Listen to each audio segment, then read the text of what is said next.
your undisputed WWE champion, the one and only, Cody Rhodes. Cody, how are you? And thanks so much for the time, champ. Oh, thank you very, very much. I'm excited to be here. I see you're fully decked out in your American Nightmare spirit wear, which, gosh, I have such an appreciation for. And I don't know if you know, I've seen this behind the scenes documentary on WrestleMania, the one that the world has yet to see. And Dave, you were in it quite a bit. Really? You complaining is in it quite a bit, and I appreciate it. Cody, It's a good part. I did a lot of whining and complaining leading up to WrestleMania 40. And you listen, and Mark and Bully know about this. I'm a fan, and I am not a journalist. I am not a writer. I am a radio talk show host that's a wrestling fan. And I think that's why the dynamic of Busted Open works, because I have the legendary figures like a Mark Henry and a Bully Ray, Hall of Famers, and they tell that side. I will always and forever be the wrestling fan. So I had no problem on the air, off the air, on social media to announce to the world that I'm a Cody fan. And when that moment was taken from you at WrestleMania 40, I had no problems and no issues using my platform to voice my displeasure. So thank you for doing what you do, sir. Oh, thank you. I guess you're kind of like the lead Cody Crybaby, number one. Oh yeah, Head Cody. of the Cody Crybabies. He is the head. Yes, Cody, he's the head of the listen, Cody Crybabies. He's the president. Bully and I, we love you. He's the We've grand known you exalted since you poobah. started. Dave is a fan because as much as I love you, I don't own a pair of Cody Rhodes underwear. Oh no, you don't? No, I don't. I Nor love do you. they make them in our size. WWEshop.com, Mark. You can buy a pair. I actually They don't make Mark, them in I my actually- size. I actually don't have the I love the underwear. I think it's a great cross promotion. I don't even have them. I think I would wager a guess that Dave has them on, maybe even right now. Probably right now. I watched him on stage pull his pants down on stage in front of 250 people and expose himself to Whoa. the knees. Whoa. And he pulled his pants down to his knees and showed his Cody Rhodes underwear. I'm not making this up. He didn't need to pull them all the way down to the knees. I think I he could have didn't just pull. given. I didn't pull He them all the way didn't. down to the knees. I didn't pull them all the way down to the knees. And use different types of verbiage, saw please, knee Mark. hair, Don't need to Cody. say expose yourself, because I didn't expose anything but my fandom for Cody Rhodes. But let's get off. All right, go let's ahead, Bully. dispense with the pleasantries Yes, already. let's Let's get down to dive the meat in. and potatoes, all Let's right? dive in. But I do want to start, Cody, with what we're going to see this weekend. Obviously, King and Queen of the Ring coming up in Saudi on Saturday. Logan Paul. Obviously, he gave you a little bit of swerve on Friday night. We thought that we're going to see champion versus champion, you possibly being that Grand Slam champion. And obviously, Logan Paul went in a completely different direction. But you being the champion that you are, obviously went along for it because you know what's best for the WWE Universe. Explain to our listeners exactly what happened during that contract signing on Friday. We found ourselves in a situation where I came alone for what is traditionally more of a symbolic contract signing. Most of this stuff gets done behind closed doors, but we're doing this for SmackDown. We're doing this for the television purposes and to have these characters out front. And I can't lie, I laughed a few times just looking over at the complete scene that is a Logan Paul entourage. His videographer, his assistant, I think a bodyguard. There's a bodyguard probably on the floor too. And then his lawyer, the MVP of SmackDown this week, Jim. I think his name was Jim Guillory. Just a classic, Bully will know what I'm referring to here. Classic J.J. Dillon swerve right there in the last minute, whisper of the ear, new contract.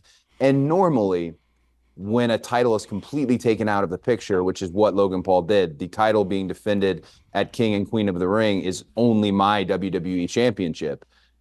Normally, I think anybody would be frustrated because we're all chasing titles, we're all chasing accolades, but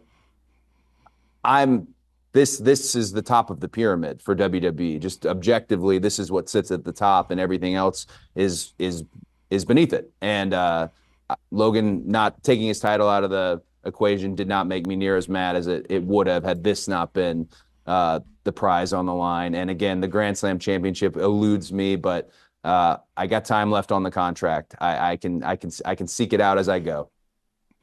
Cody, It's gotta feel good. I'd love to ask you about the month leading up to Mania. Mm-hmm. Take me into the four corners of your mind. What was it like sleeping at night? What was it like dealing with things on a daily basis on a professional level? What was it like dealing with the uncertainty of what was going to go on and the finality of things? How did you keep it all in check? Well, we're talking probably the most manic month of my life, in a sense of being so high and so excited and so filled with just inspiration for what might happen, to a complete low, this is the worst case scenario. Again, we talked a little bit about that behind the scenes documentary. A little spoiler for it. One thing that is revealed in that documentary and might put things in a different perspective for people is I found out the possibility of The Rock versus Roman Reigns the day of the Royal Rumble. And I had to leave that room, head up, and make sure no one knew what could possibly happen. And probably one of the more difficult days I've ever had in the wrestling business, but also how can you complain when you're winning the Royal Rumble, when you're pointing at the sign, when, over 20,000 people in Tampa, it was such a high, such a low. But I'll say this about the month leading up to WrestleMania 40. You try to create these ideal situations for yourself as an athlete. Today, like, the athletic side of the industry has gone even further up in terms of getting the proper sleep, getting the proper hydration, the aminos, the nutrition, dialing in for the big shows, all this stuff. And I just couldn't catch a break when it came to the ideal circumstances. I was just talking to Brandy about this morning, but my bus a few days before WrestleMania becomes a giant fireball out in the parking lot. Had to bring in a new bus for me. I'm sleeping in a bunk that was for a band. I don't even know.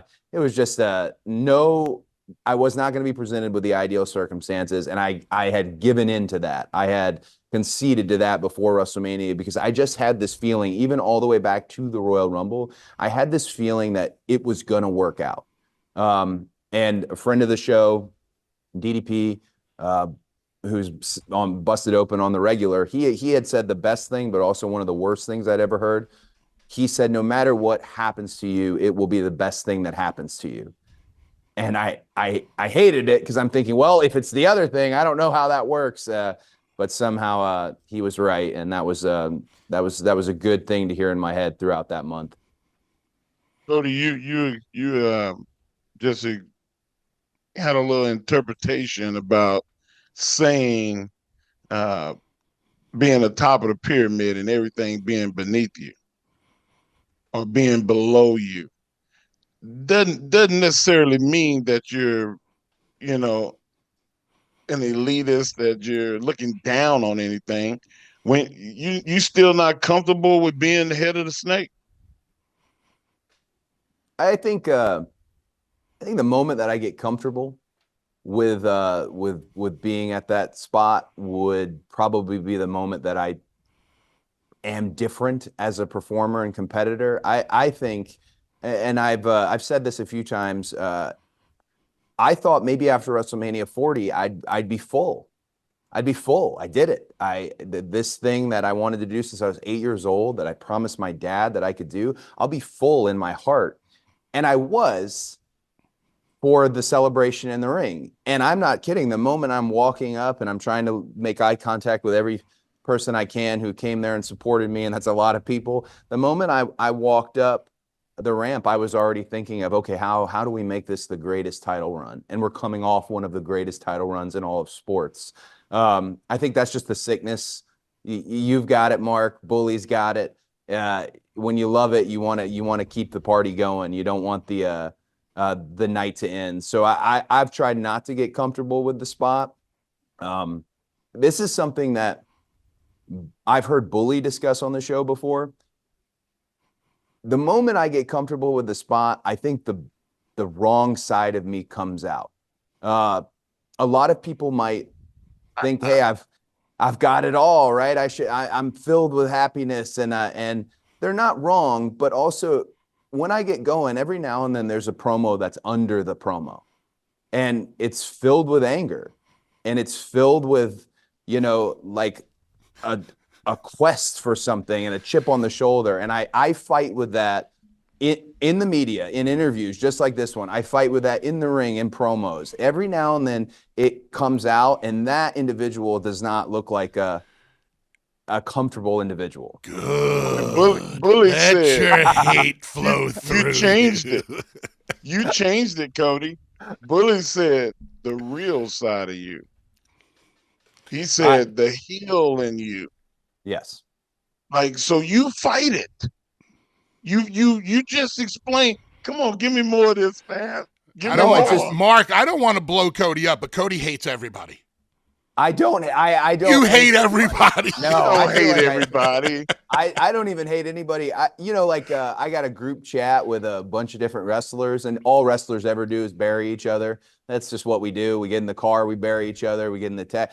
And my rule of thumb, whenever we bury somebody too hard, is we've got to say something nice. Say something nice now. It's a whole thing I do. So I really, Bully, I don't dislike anybody. I don't hate anybody. When I say there's some anger underneath, it's just an unexplained passion. I don't know where it comes from. I think my mom's side of the family, I don't know what it is, but I struggle with it on the regular, just because here's what happens. And I found this out with the WWE Championship, and Triple H told me this would happen. It's not fun and games for everybody else anymore. And, they want you to be successful.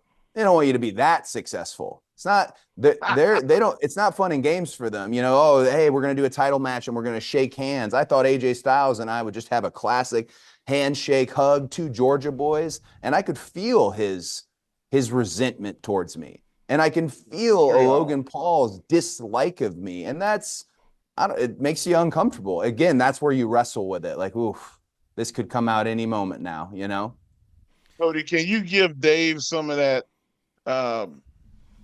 where you say something bad, but you say, you know what, you got to say something good too?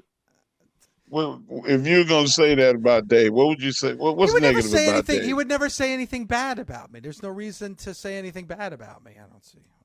I have on record said a lot bad about Dave. Behind closed doors, said even more bad. In my phone, he is listed as Bully's co-host still to this day. I thought you were going to change that. But here's what I hear. Okay, so here's a good. Here, you got to say something nice. Consistently, the best wrestling show, the best coverage of wrestling for all companies has been Busted Open with LaGreca consistently, and that is not an easy task for those who cover the business. So that hats off to you, Dave. That means a lot to me, and I thank you for that. Coming from you, that's a great compliment. But you talk about love. Bully was just talking about that month before WrestleMania 40. Now, The Rock gets involved. The Rock is obviously, Cody, all respect to The Rock, one of the biggest figures in the history of pro wrestling, one of the most popular figures in the history of pro wrestling. How did it feel for you to see the fans turn on The Rock because they were so invested in you and invested in that story? Like, it's one thing to complete the story like you did at WrestleMania 40, but how did it feel for you personally to see the organic turn of the fans saying, we don't want this because we're so invested in you? I often, at the Nightmare Factory, will try to explain the term over to the students, or at least my definition of it, at least how it was described to me, how I was trained. And I use The Rock and I use John Cena, Roman Reigns as examples of people that have actually gotten over. They can't leave their house without causing a scene. They move more than 1,000 tickets in just the post of them being there. I mean, these, if you look at some of these metrics, you can truly find out, okay, that person's a draw, that person's over.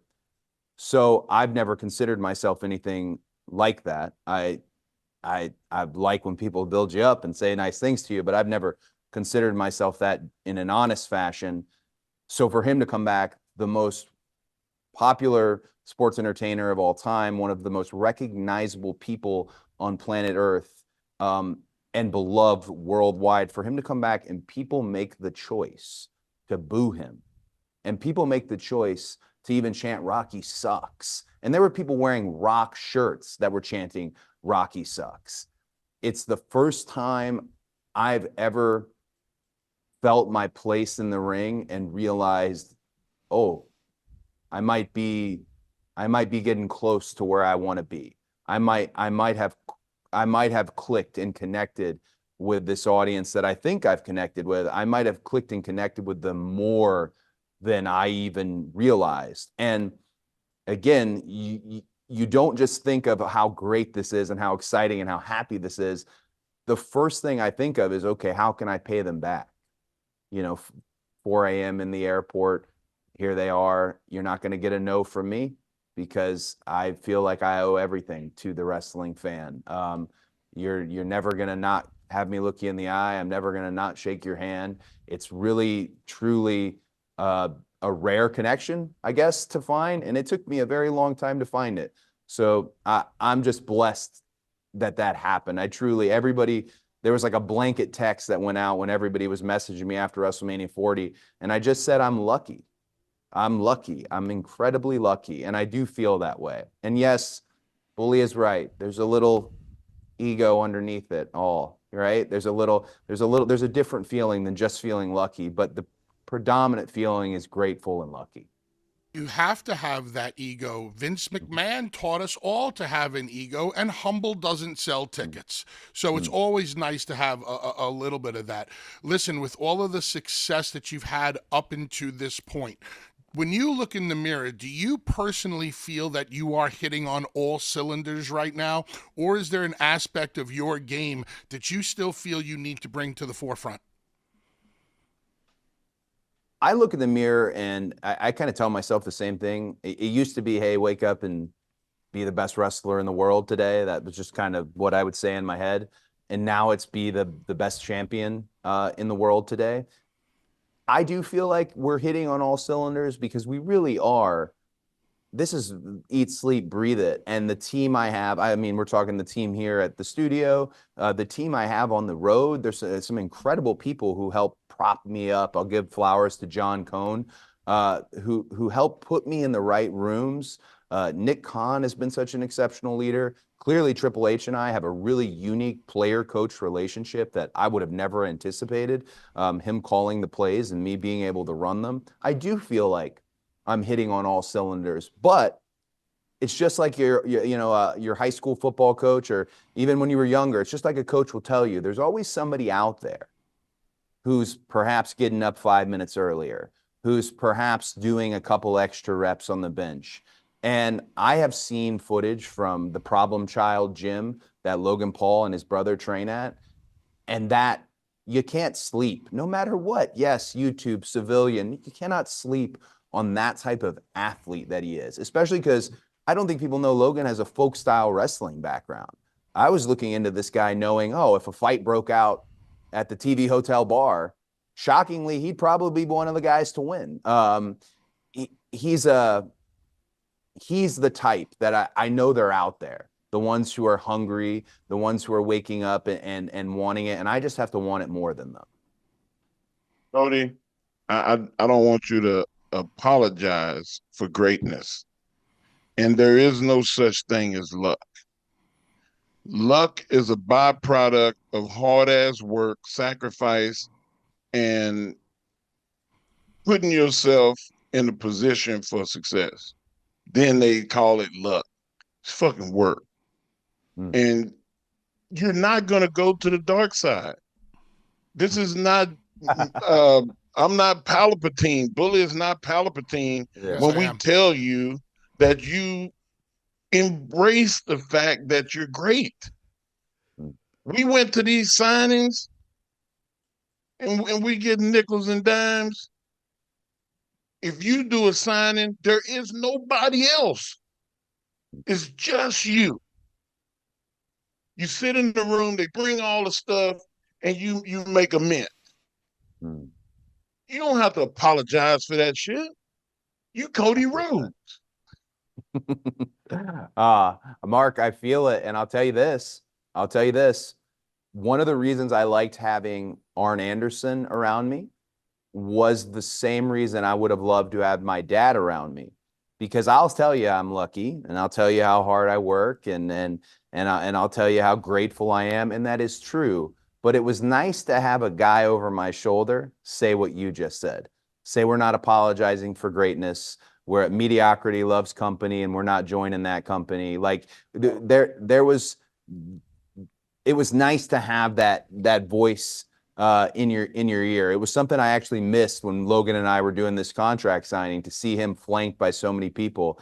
I don't know, maybe I'm looking for the classic wrestling manager to join me on this title reign. And I don't know who that is or what that is, but it just felt like I wouldn't mind someone to holler the stuff that you just did.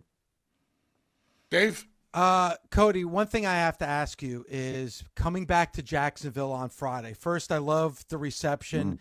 In 2024, it's difficult to have everybody cheering the baby face and booing the heel, which is exactly what's happening with this story leading to what we're going to see on Saturday with you and Logan Paul. But, I look at Jacksonville, I think of the home of AEW. You're one of the founding fathers. Bully, Mark, and I were talking about it at the beginning of the show. In a lot of ways, the foundation of that company. Do you still have an eye on AEW? Well, I think I'll always have an eye on it, because it's just not something you can abandon in your mind, in a sense of, hey, me, Matt, Nick, Kenny, Tony, Brandy, Bernie, Chris, Dana started this thing, especially if you were in those initial meetings. So I'll always have an eye for it. I could never just pretend it's not there anymore. And Jacksonville is a funny place, because always when WWE comes to Jacksonville, people ask like, hey, how do they respond to you here? And I was really proud of how it was on SmackDown, because that's really what it was. I spent my pandemic in Jacksonville. I was at Bailey's gym. We were there on the beach. We were at Daly's place. And all we were trying to do was get people through the toughest of times, get people through hard times with sports entertainment and with pro wrestling. So I'm always really appreciative that Jacksonville is appreciative of it. But I had said this before. I wouldn't root against my former company, and I keep eyes on them, and I have a lot of really great memories. Really, more than anything. Sometimes things are just for a season in your life. That was a season in my life, and it was a really great season. Preach. Cody, earlier on we were talking about opponents for you, and you had to overcome The Rock, you had to overcome Roman Reigns, the Bloodline, strong heels, or as strong as it gets within the WWE right now. No matter how high up we are, even if we're the Universal Undisputed Champion, we're always looking to go to the next level. I don't need a specific name, but can you describe to me what type of adversary, what type of heel Cody Rhodes needs right now to continue your journey and to get to the next level? It's a great question. And I think the question for me is more, what type of matches would define this title reign differently than the last title reign? The last title reign, very similar to a nature boy Ric Flair, getting there to the edge of the mountain, and then the numbers, the bloodline, the shenanigans, the Mr. Heymans. There was just this really, there was a specialness to it for sure, a spectacle. It was definitely an attraction. And now looking at this title reign, I had looked at it from the idea of, hey, I can still wrestle at a high level. If anything, my wrestling IQ is the best it's ever been. I want to have solid wrestling matches. And AJ Styles was the perfect individual to stand across from in Lyon, France for Backlash. And Logan Paul, whether you like Logan Paul, you hate Logan Paul, and a lot of people hate Logan Paul, again, that's an athlete's athlete. And I'm looking to separate this reign from previous reigns in terms of the type of matches that can be delivered and delivered by me. I don't know how long all this will last. But AJ is probably a really great example. First time ever situations are always a blessing. He's probably a really great example of somebody who I'd like to test my mettle against. And I'll give you another one because he snuck a win over me. And I've only lost less than 5 times in WWE. But that was Drew McIntyre.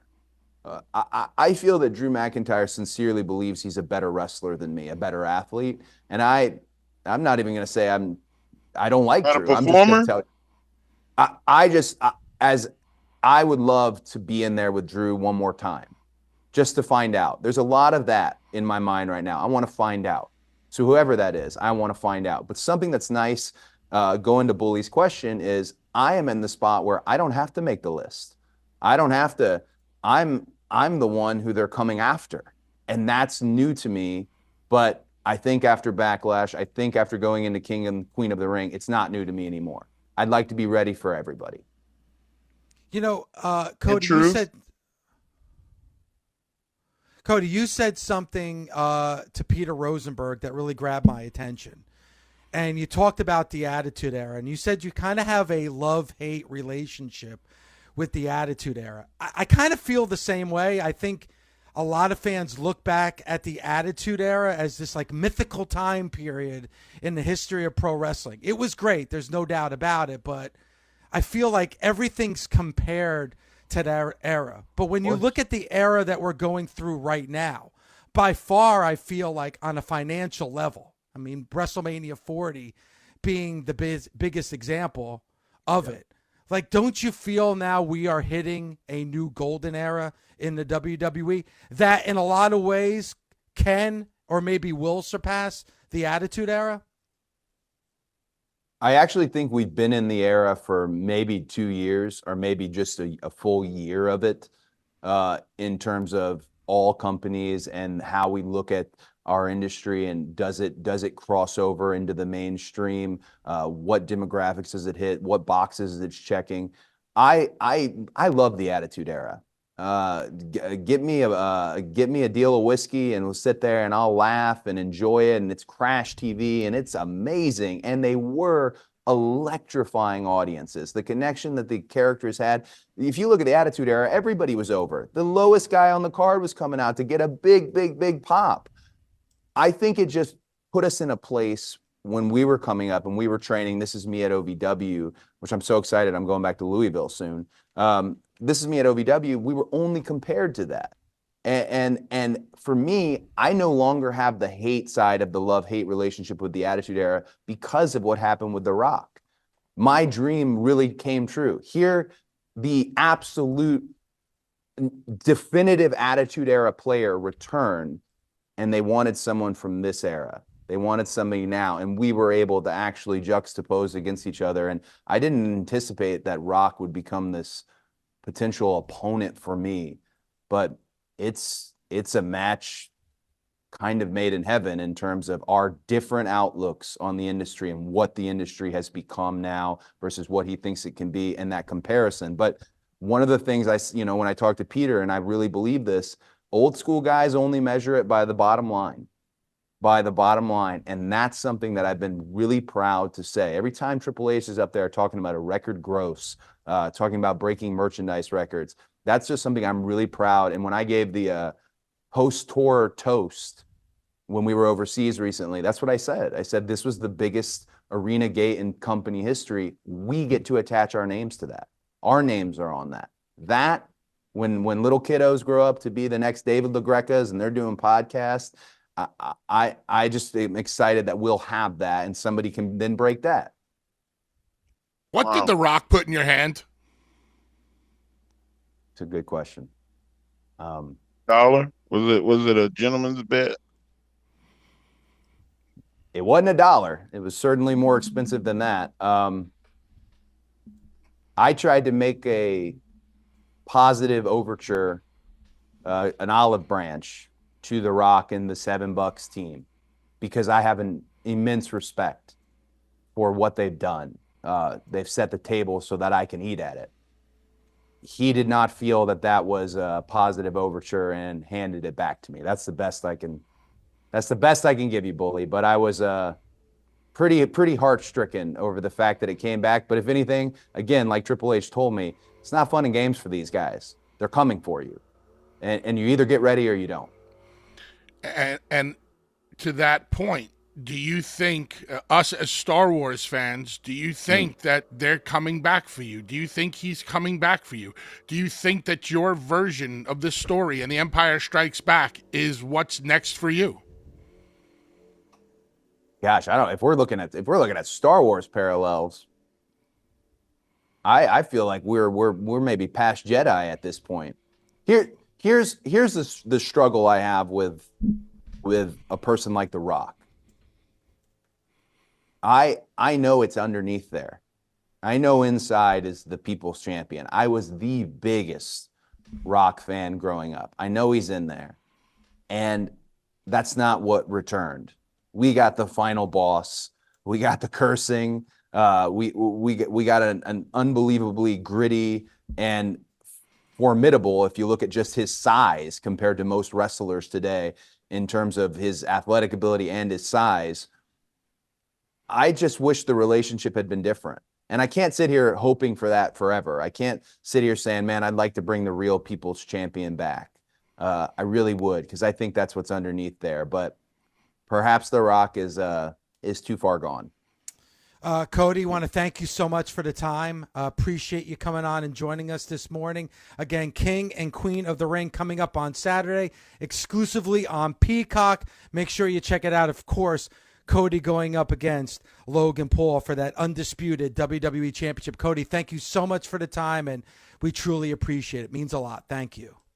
Dave, thank you very much. Bully, Mark, thank you. I would want to hit here at the end just because I'm very excited and I'm trying to think of something special to do for these shows.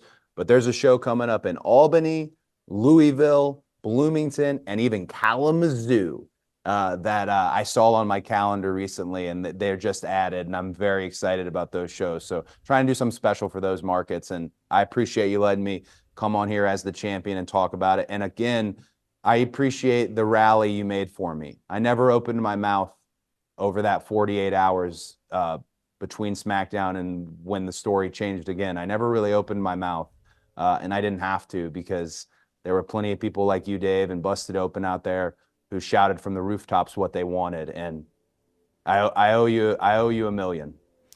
No, I'm a fan, and I love what you're doing, and I love you as the undisputed WWE champion. Cody, champ, thanks so much for the time.